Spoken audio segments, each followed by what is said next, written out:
Hello friends, welcome to Chennai Super Kitchen.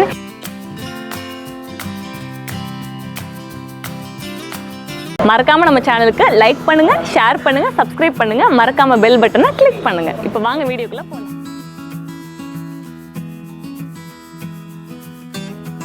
இப்போ நம்ம சப்பாத்தி பூரிக்கெல்லாம் வந்துட்டு உருளைக்கிழங்கு இல்லாம இன்ஸ்டன்ட்டா எப்படி குருமா பண்றதுன்னு பார்க்கலாம்.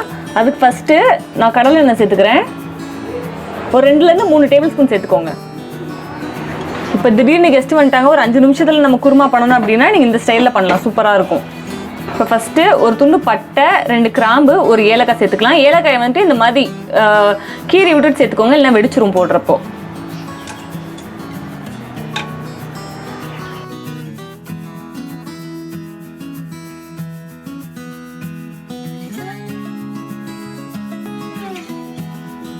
இப்போ இது கூடவே ஒரு பிரியாணி இலையை சேர்த்துக்கலாம், நல்ல ஃப்ளேவர் கொடுக்கும்.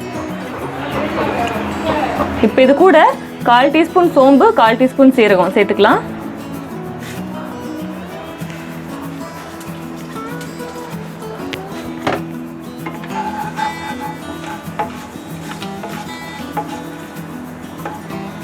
இப்போ எல்லாமே நல்லா பொரிஞ்சிருச்சு. இப்போ ஒரு 3 பச்சை மிளகாய் கீரி சேர்த்துக்கலாம். இந்த குருமாக்கு வந்துட்டு காரம் வந்து பச்சை மிளகாயில இருந்து மட்டும்தான், அதனால உங்களுக்கு காரத்துக்கு ஏற்ற மாதிரி கூட்டவோ குறைக்கவோ செஞ்சுக்கோங்க.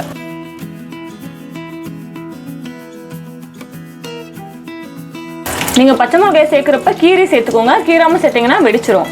இப்போ பச்சை மிளகாய் லைட்டா பொரிஞ்சிருச்சு. ஒரு 5-6 பல் பூண்டு உரிச்சு வச்சிருக்கேன், இதை சேர்த்துக்கலாம்.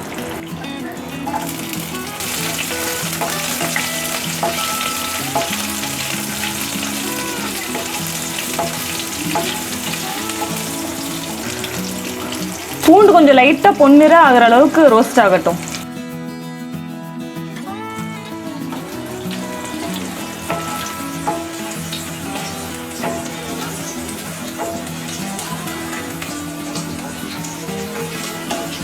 உங்கள்கிட்ட பூண்டு இல்லாம இஞ்சி பூண்டு பேஸ்டா இருந்தா கூட நீங்க இதுல சேர்த்துக்கலாம் பூண்டுக்கு பதிலா. பாத்தீங்களா, பூண்டெல்லாம் அப்படியே லைட்டா ப்ரௌன் ஆயிடுச்சு, ரொம்ப வதக்க தேவையில்ல, லைட்டா ஓரளவுக்கு ப்ரௌன் ஆனோடனே இப்போ நம்ம வெங்காயத்தை சேர்க்க போறோம். ஒரு பெரிய சைஸ் பெரிய வெங்காயத்தை இந்த மாதிரி நீட்டமா கட் பண்ணி எடுத்திருக்கேன். நீங்க சின்ன சைஸ்னா 2 வெங்காயம் சேர்த்துக்கோங்க.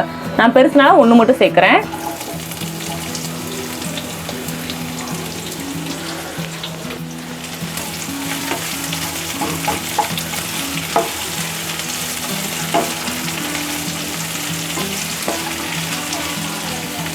இப்போ இந்த வெங்காயத்து கூடயே வந்துட்டு தேவையான உப்பு சேர்த்துக்கலாம். இந்த வெங்காயத்து கூடயே உப்பு போட்டதா கொஞ்சம் சீக்கிரம் வதங்கும். இந்த குருமாக்கு வந்துட்டு வெங்காயம் ரொம்ப வதங்கணும்னு அவசியம் இல்லை, அந்த கண்ணாடி மாதிரி ஆகும்ல, அந்த அளவுக்கு வதங்கினா போதும்.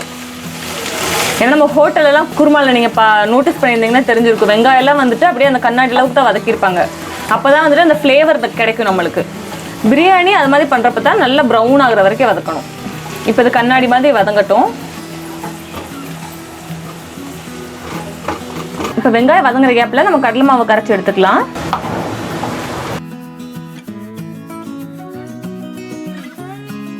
நான் இன்னைக்கு 3 டேபிள் ஸ்பூன் கடலை மாவு சேர்த்துருக்கேன்.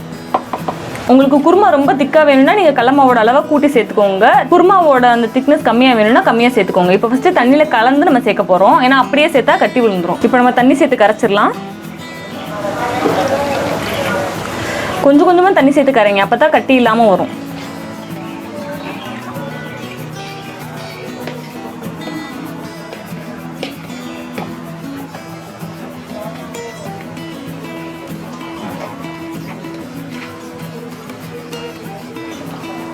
கொஞ்சம் கொஞ்சமாக தண்ணி சேர்த்து இந்த மாதிரி கட்டி இல்லாமல் கலந்துக்கோங்க.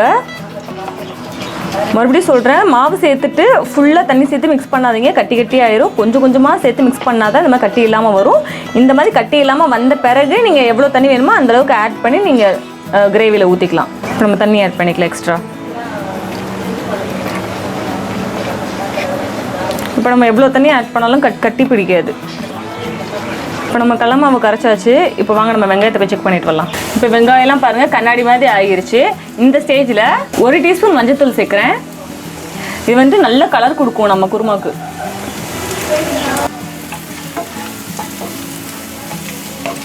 இப்போ மஞ்சத்தூள் சேர்த்து நல்லா மிக்ஸ் பண்ணி விட்டாச்சு.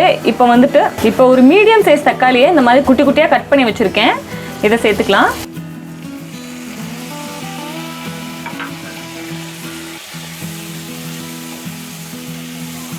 இப்போ தக்காளி சேர்த்து ஒரு 2 நிமிஷம் வதக்கியாச்சு. தக்காளி ரொம்ப மசிகிற மாதிரி வேகணும்னு அவசியம் கிடையாது.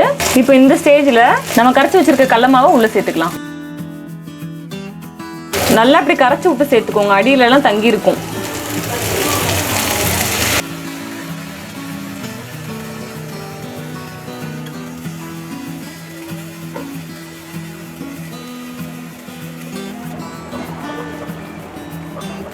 இப்போ கடல மாவு சேர்த்த உடனே தேவையான தண்ணி சேர்த்துக்கோங்க, எல்லாம் அடி பிடிச்சிரும்.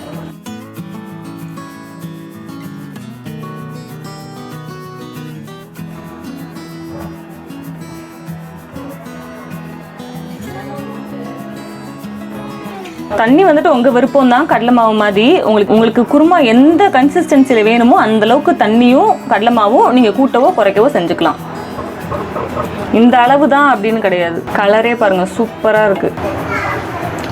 இப்போ இது வந்துட்டு ஒரு 5 நிமிஷம் நல்லா கொதிச்சு அந்த கெட்டி சேர்ந்து வந்தா போதும், நம்ம குருமா ரெடி ஆயிரும். இப்போ கொதிச்சு வரட்டும். இப்போ குருமா நல்லா 10 நிமிஷம் கொதிச்சு நல்லா கெட்டி சேர்ந்து வந்துருச்சு பாத்தீங்களா? அவ்வளோதான், நம்மளோட இன்ஸ்டன்ட் குருமா இன்ஸ்டன்ட்டா ரெடி ஆயிடுச்சு பாருங்க. செம்ம டேஸ்டா இருக்கும். எல்லாருமே இந்த ரெசிபியை கண்டிப்பா வீட்டில் ட்ரை பண்ணி பாருங்க. எப்படி இருந்துச்சு அப்படின்றத ட்ரை பண்ணிட்டு கண்டிப்பா என் கூட கமெண்ட்ல ஷேர் பண்ணுங்க.